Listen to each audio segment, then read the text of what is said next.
This is Dave, he's a professional rider.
Alright folks, I got news for you guys.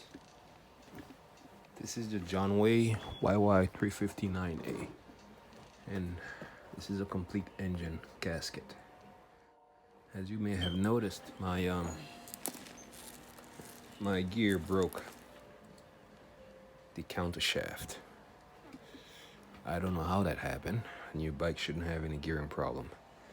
As I looked on the possibility that could have happened, is that maybe metal shaving got in there and goes around the circle clip and then forces one to go backward and broke it. You see this? That's broken. So each of these were once aligned like that. You see over there?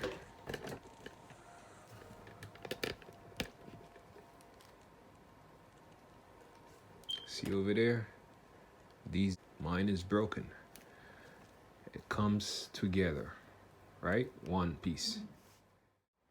Or earlier when I had the bike, I had noticed that on the left side outside the engine where the chain is connected, they didn't have a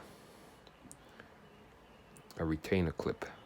So the factory uses a method of having the cover blocking the retainer clip. Now that would have forced the shaft to push back. You see what they did. This bolt right here stays on top of that. That way it won't go any more further. You can see this is still loose, so it won't go further. And that one, whenever it's coming out, it gets stopped by this one. And the vibration when it's moving, because they're connected, right? So you have one shaft here connected and you have one here. It's supposed to run smooth, but when it's hitting this one, the vibration shake this, and then it moves the pin, and that's what happened. Irregardless, I have to deal with the issue. Now here is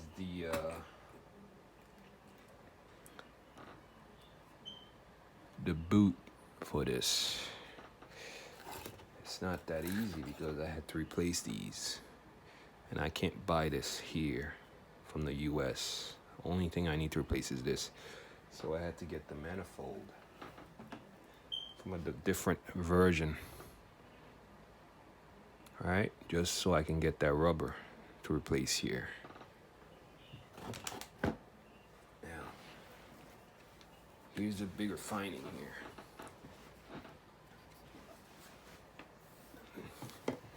As I've come to realize,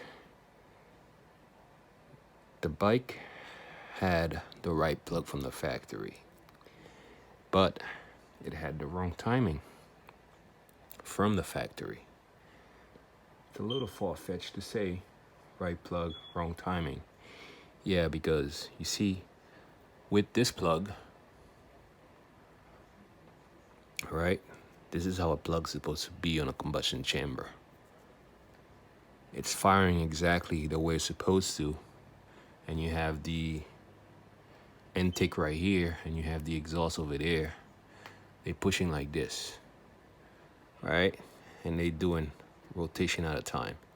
So with that, with the right amount of spark, if it had the right timing, this would have fired properly. But because it had the wrong timing, meaning the timing was too tight, it gives me a weak firing. Now this is the plug that I had put in there. You can see how far it is. Almost collapsed with the rods. It was working because I didn't know what I was doing and I was just trying to work with it. But it's the wrong plug.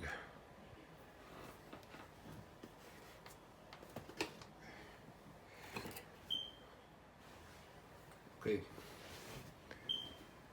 This is the manual sent to me by JONWAY. I know, from China. Takes a lot of calls, a lot of research, and to finally have a translator to make me contact them. But this manual right here was from the first version called YY350-9a. Back then they had a carbureted style. So the man explained to me that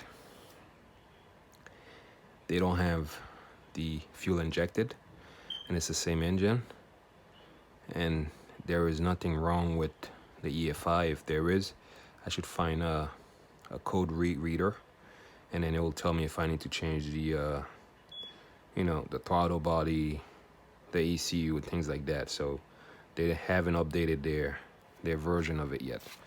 But then you can see this is everything about it. All right, that's everything about this. Now when you go to first page here,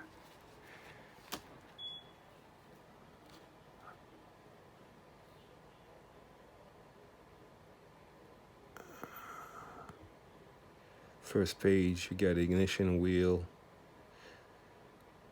Come on. Spark plug. You see it right here.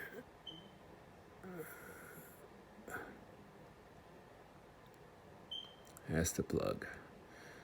So you got 0.6, 0.7 millimeter gap, and you can use A7 RTC, A5 RTC, or A6 RTC. Now RTC is not NGK factory made,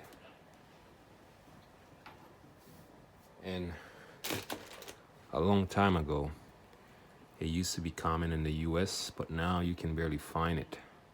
So most likely I bought it and the factory sent me RC instead of RTC. Could be a mislabel, it could be the right plug, could be the wrong plug. Now I measure from here to here. It's the same as an NGK CRH7. That's the exact one from the 150cc scooter.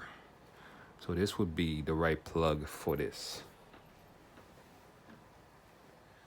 Meaning that when you're comparing the length size, you see, this is how it should look. It shouldn't go any deeper than that.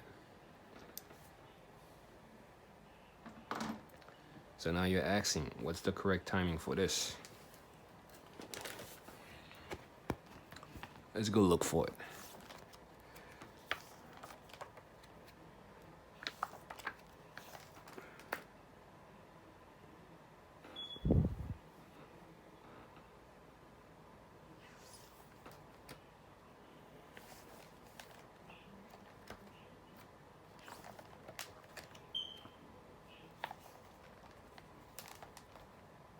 Okay, there it is.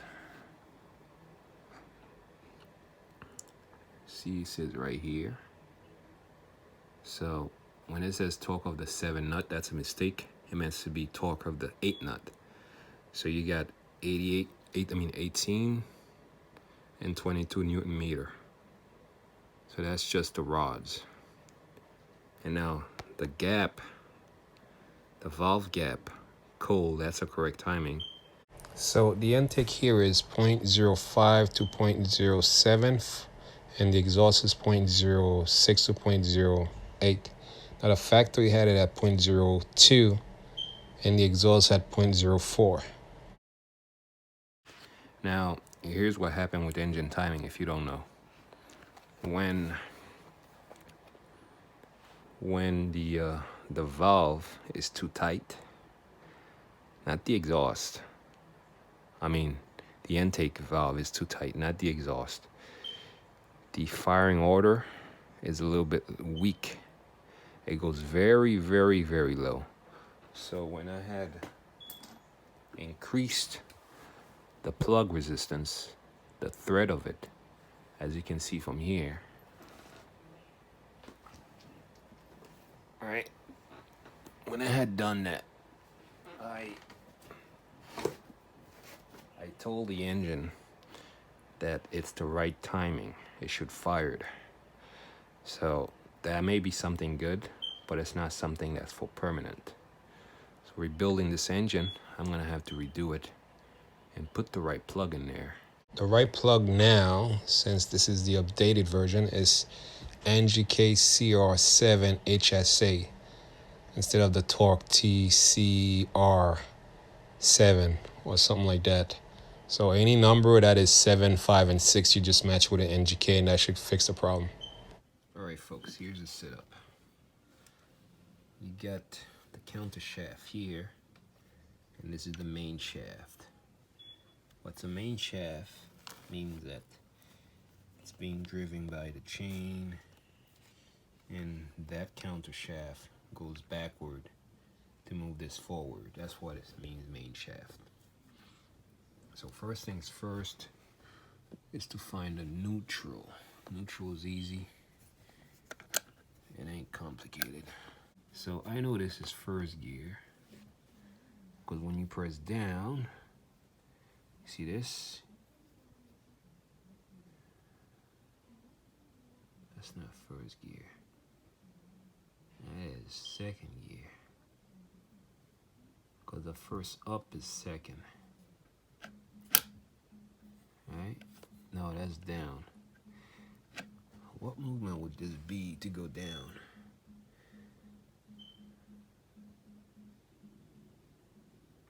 And you have to release as it moves.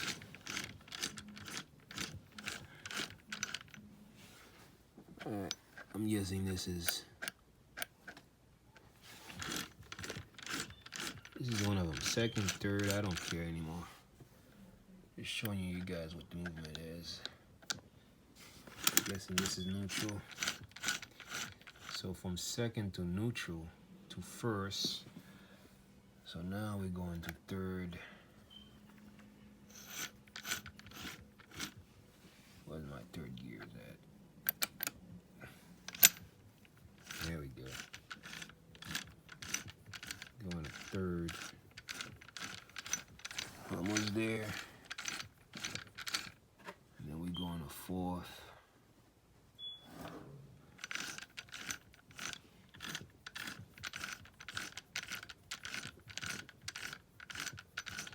Can't really feel it unless you're spinning with your hand. The only difference is when it's neutral, 4 of these things are not spinning. And then this is the 5th one. Or this might be the 4th one.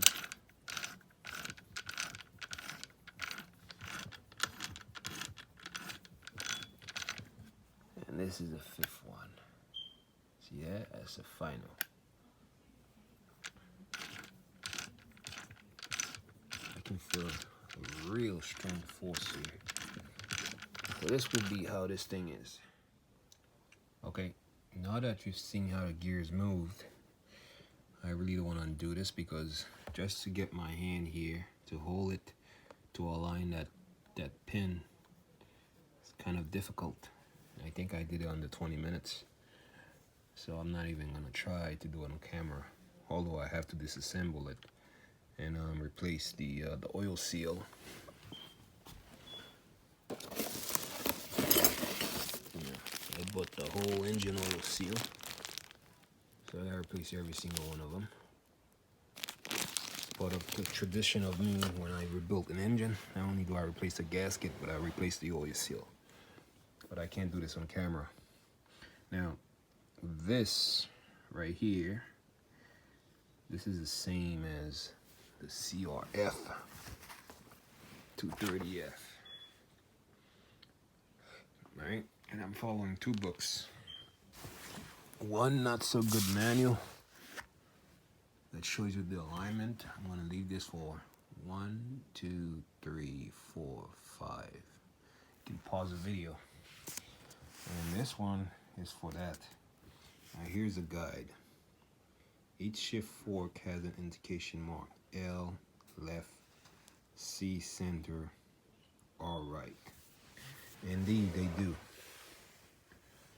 They actually do. You see this right here? This says SLAR. That is right for R. The SLO, all of them has it. Now for the center, it says SLOC, S-L-O-C.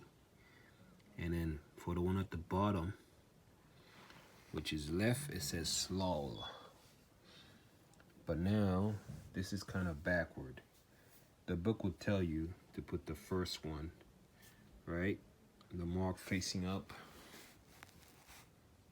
Install the left shift fork with the mark facing up. So this right here is the right side of the crankcase and the other side is the left. So they will tell you to put the left one facing up. As you can see, there are no marks here. The mark is only on the right one. So this is where it's different from the CRF. So the first one, the slol is facing down. The second one is going on this gear, on this guy right here. It's easy to align it once you have it, and you put it on this counter shaft. So you got the left one on the main shaft, you got the middle on the counter shaft, and you got the right one on the main shaft. That's for this, the JONWAY GTO. But this book is pretty, it actually helps me figure it out, especially how the gear is connected. It's kind of the same setup here when you look at it.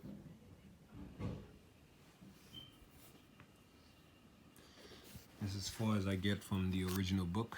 There is no more, babysitting. So really, there is nothing else I can do here. That's it. That's all I got. Now this part right here is interesting because this part shows me how to shift.